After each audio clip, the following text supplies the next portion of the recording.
Mr. Beazley, why do we need branding the Baltic Sea region? I think we need to understand that the Baltic Sea region has got a unity. It always has had.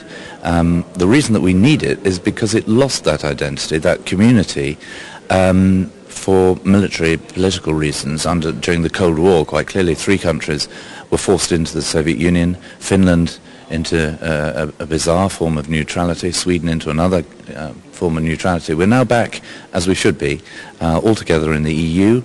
But maybe we've forgotten, or some of us have forgotten, what brought us together in the first place. And some people even think that, it only really concerns those countries immediately bordering the Baltic Sea. But of course, those are ancient commercial links, people-to-people links, included Germany, the Netherlands, and of course Great Britain. If we should create a brand, how should we do it? Just read the history books. Just see what it was. Just walk around the streets of Riga, for example, and see that there is a Church of England chapel. There is a French chapel. Look at the architecture.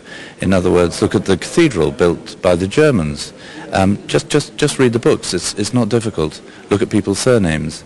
If you look at too recent history, you see the great violence, the occupation, and what divided the Baltic Sea region.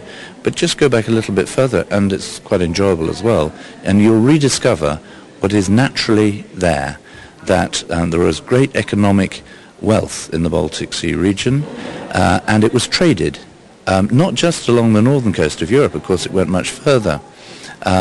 But I think we have to have that spirit of adventure and courage and confidence, self-confidence, so that we restore those links and we let the rest of the world know about them. The Baltic Europe Intergroup in the European Parliament, will your group work for branding the region? Yes, it will. Yes. It's what, there are different stages. First of all, we had to get to know each other. We meet now very regularly. We discuss the environment, the economy. We discuss security. We haven't yet discussed branding. We shall. But we are going to have a session with our Spanish, our French, our Portuguese and our Greek colleagues, because there's a danger in all these exercises that we convince ourselves of something that we know already. We have a Mediterranean policy, which we all support, of course.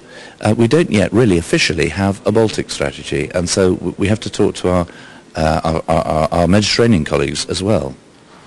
To find out how to get a Baltic strategy or what? No. Just to win their support, their agreement. We're supporting them. They've got a lot of money. They've got a lot of political support. They've got very few ideas how to spend it. We've got all the ideas, but we have no money and no political support.